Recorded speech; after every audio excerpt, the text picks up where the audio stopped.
Assalamualaikum warahmatullahi wabarakatuh.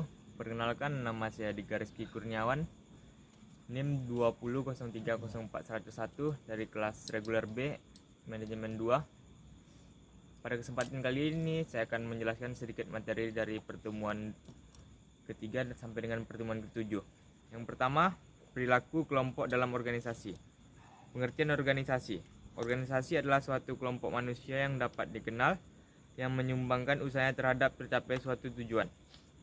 Organisasi adalah perpaduan secara sistematis daripada bagian-bagian yang saling menguntungkan atau berkaitan untuk membentuk suatu kesatuan yang bulat melalui wewenang, koordinasi, dan pengawasan dalam usaha mencapai tujuan yang telah ditentukan. Organisasi adalah sebuah wadah untuk menampung orang-orang dan objek-objek orang-orang dalam organisasi yang berusaha mencapai tujuan bersama. Pengertian perilaku organisasi. Perilaku organisasi adalah suatu disiplin ilmu yang mempelajari tentang perilaku tingkat individu dan tingkat kelompok dalam suatu organisasi serta dampak terhadap kinerja. Perilaku keorganisasian yang juga dikenal sebagai studi tentang organisasi. Studi ini adalah sebagai bidang telaah akademik khusus yang mempelajari organisasi dengan memanfaatkan metode-metode dari ekonomi, sosiologi, ilmu politik, antropologi, dan psikologi. Pengertian perilaku kelompok dalam organisasi. Perilaku kelompok adalah semua kegiatan yang dilakukan dua atau lebih individu yang berinteraksi dan saling mempengaruhi dan saling bergantung untuk menghasilkan prestasi yang positif, baik untuk jangka panjang dan pertumbuhan diri. Bila satu kelompok terdapat dalam satu organisasi, maka anggotanya harus yang pertama termotivasi untuk bergabung, yang kedua menganggap kelompok sebagai kesatuan unit dari orang yang berinteraksi, yang ketiga berkontribusi dalam berbagai jumlah kelompok, yang keempat mencapai kesepakatan dan tidak kesepakatan melalui berbagai interaksi. Jenis-jenis kelompok. Yang pertama, kelompok primer. Umumnya dalam satu kelompok diikuti sedikit orang, memiliki solidaritas yang tinggi terhadap semua anggota, contohnya keluarga, kerabat, dan teman sebaya.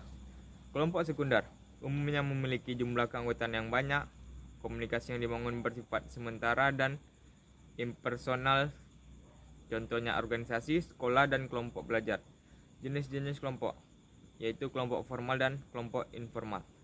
Fungsi kelompok sebagai alat utama untuk mengurangi rasa ketidakamanan, kegelisahan, dan rasa kurang mampu. Kelompok menjadi alat bantu memunculkan ide-ide baru. Kelompok dapat digunakan untuk membantu pelaksanaan keputusan yang kompleks. Kelompok dapat digunakan sebagai alat untuk sosialisasi pekerjaan dan pelatihan. Tahap-tahap perkembangan kelompok. Yang pertama, tahap pembentukan. Kedua, tahap kekacauan. Yang ketiga, mulainya integrasi. Yang keempat, terintegrasi. Yang kelima, efektivitas kelompok. Ciri-ciri kelompok efektif. Para anggota kelompok saling tertarik dan saling loyal. Para anggota kelompok dan pemimpin memiliki tingkat keyakinan diri yang tinggi dan saling percaya.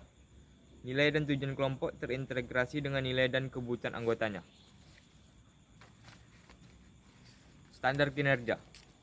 Fungsi standar kinerja yaitu menentukan berhasil atau tidaknya kinerja ternilai, memotivasi karyawan agar bekerja lebih keras untuk mencapai standar. Pengembangan standar kinerja. Yang pertama, adanya hubungan relevansinya dengan strategi perusahaan. Yang kedua, tanggung jawab. Yang ketiga, teknologi dan proses produksi. Yang keempat, sensitif. Yang kelima, memberikan tantangan kepada karyawan. Yang keenam, realistis. Yang ketujuh, tepat waktu. Yang kedelapan, dapat diukur. Kesembilan, konsisten. Kesepuluh, adil. Dan yang terakhir, memenuhi ketentuan undang-undang dan ketenagakerjaan. Kriteria mengukur dan penilaian kinerja. Yang pertama, kuantitatif. Yang kedua, kualitatif. Yang ketiga, ketepatan waktu. Yang keempat, efektivitas sumber. Yang kelima, cara melakukan pekerjaan. Yang keenam, efek suatu upaya. Yang ketujuh, metode pelaksanaan tugas. Yang kedelapan, standar sejarah. Dan yang terakhir, standar nol atau absolut. Konsep evaluasi kinerja.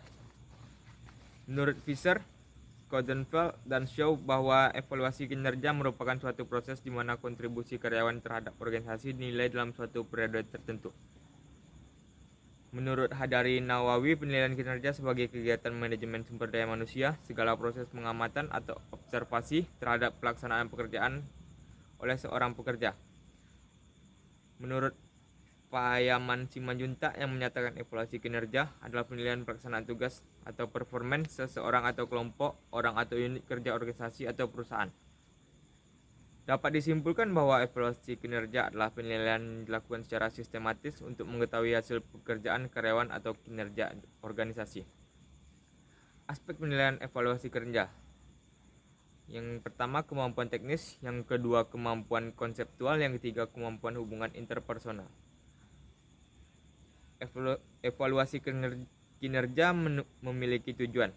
Tujuan dari evaluasi kinerja adalah untuk menjamin pencapaian sasaran dan tujuan perusahaan, terutama bila terjadi kehambatan atau penyimpangan.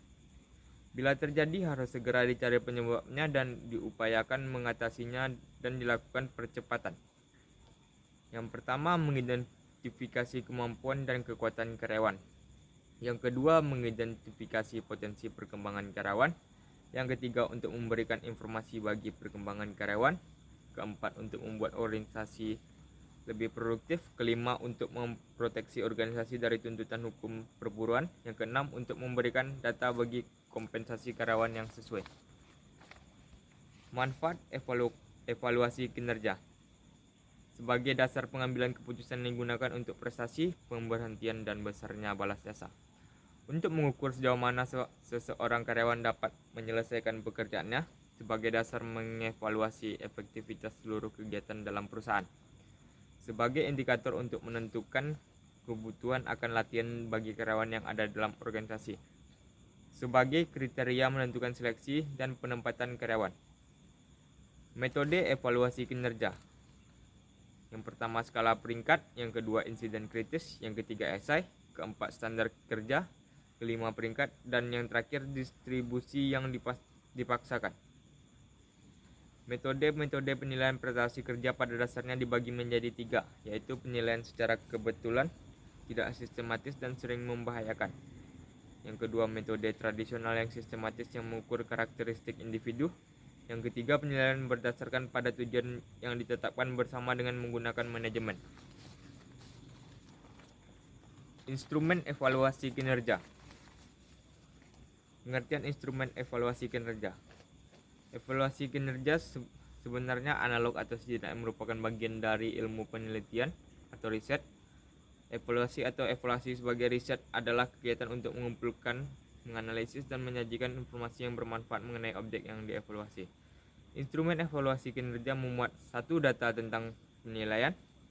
Data yang dimaksud tersebut memuat antara lain nama organisasi atau perusahaan, identifikasi karyawan, identifikasi penilai, masa atau periode penilaian, indikator kinerja, deskriptor level kinerja, dan tanggapan ternilai atas penilaian. Skala penilaian. Skala penilaian atau evaluasi kinerja merupakan proses pengukuran dengan menetapkan angka atau kata-kata pada setiap variabel yang dinilai.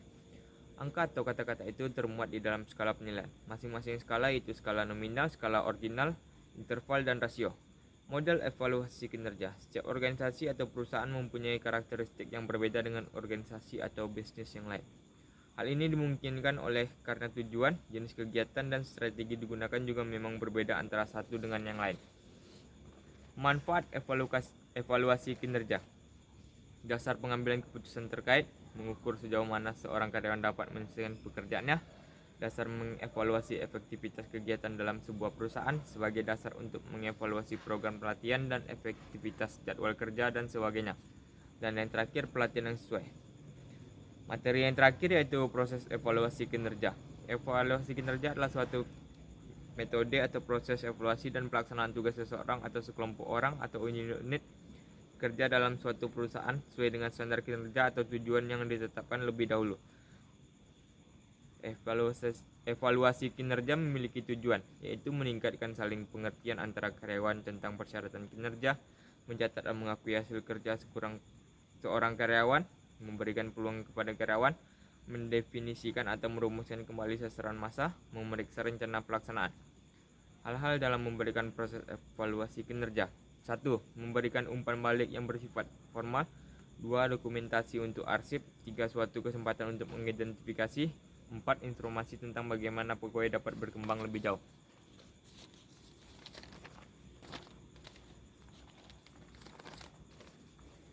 Aspek-aspek yang dinilai dalam proses evaluasi kinerja.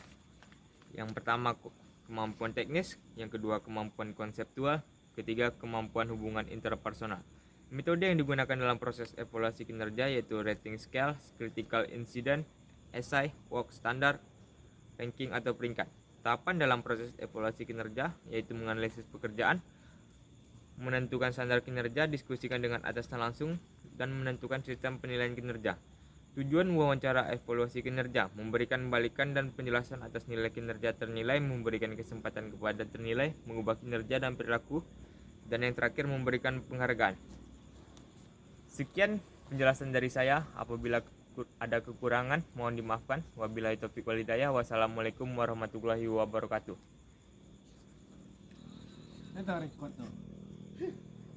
Lah.